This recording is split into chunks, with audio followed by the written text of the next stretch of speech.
संक्रांत से प्रारंभ होकर आने वाली पहली संक्रांति तक किया जाने वाला एक अत्यंत पुण्यदायी और लोक आस्था से जुड़ा हुआ विधान है 100 सेरा।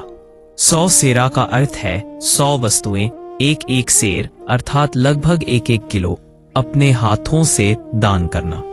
यह दान केवल वस्तुओं का नहीं होता बल्कि इसमें छुपा होता है सेवा, समर्पण, त्याग और ईश्वर के प्रति कृतज्ञता का भाव।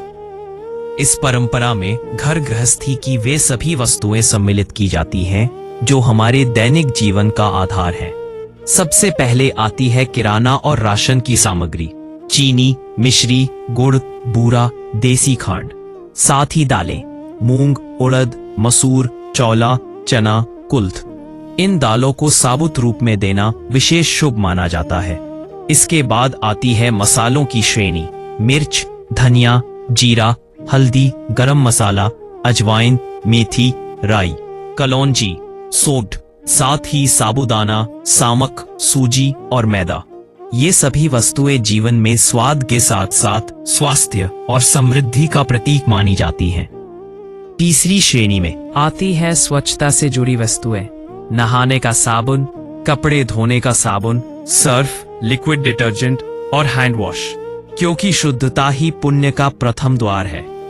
इसके बाद दान की जाती है ताजी सब्जियां, आलू, भिंडी, लौकी, टिंडे, पालक, मेथी, मूली, हरी मिर्च और हरा धनिया। ये धरती की उर्वरता और अन्नपूर्णा देवी की कृपा का प्रतीक है। फिर आते हैं फल, केले, संतरे, सिंघाड़े, अमरूद, अनार, पपीता, चीकू, आम, बेर और अंगूर। फल दान से जीवन में मिठास और संतुलन आता है। इसके बाद ड्राई फ्रूट्स, बादाम, काजू, किशमिश, अखरोट, अंजीर, फूल मखाना, नारियल गोला, छुआरा, तरबूज की मिंगी और खरबूजे की मिंगी। ये स्वास्थ्य, बल और तेज का प्रतीक माने जाते हैं। 100 सेरा में अचार और मिष्ठान्न का भी विशेष स्थान है।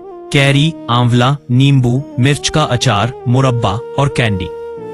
साथ ही मिठाइयाँ, लड्डू, जलेबी, बर्फी, गुलाब जामुन, रसगुल्ले और इमरती और नमकीन अलग अलग प्रकार की जीवन के हर स्वाद का प्रतिनिधित्व करती हैं।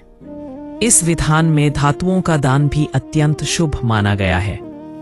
चावल में चांदी की वस्तु रखकर, चना दाल में सोने की वस्तु रखकर, साथ ही पीतल, स्टील और तांबे के बर्तन। कहा जाता है कि 100 सेरा का दान करने से घर में अन्न, धन, स्वास्थ्य और सुख शांति बनी रहती है। यह परंपरा हमें सिखाती है कि जो हमें मिला है उसे आगे बांटना ही सच्चा धर्म है।